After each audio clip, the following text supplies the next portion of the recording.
Today we are going to discuss about a story. We will know how to write a story or the rules and regulations of writing a story. Basically আমরা আজকের ক্লাসে স্টোরিকে দুটো ভাগে ভাগ করব। একটা হচ্ছে ইসপস ফেবলস আর একটা হচ্ছে general story. Hello friends, English text অ্যানালিস্টের আরও একটা নতুন ক্লাসে স্বাগত জানাই। প্রথমেই আমরা স্টোরি কিভাবে লিখতে হয় তার রুলসগুলো আমরা এক এক করে জানবো এবং বুঝবো।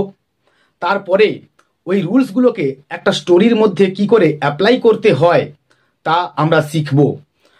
তো চলো আমরা আজকের ক্লাসে এই রুলসগুলোকে ভালো করে জেনে নিই। Let's have a look now. Number ওয়ানে আমরা চলে আসব। গল্পের বিষয়বস্তু অনুযায়ী একটা সংক্ষিপ্ত এবং আকর্ষণীয় নামকরণ বা টাইটেল দিতে হবে।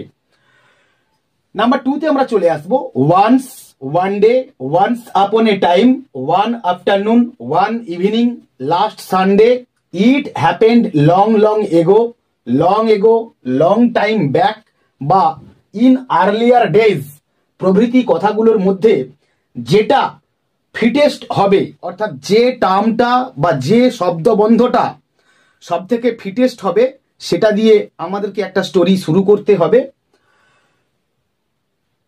নেক্সট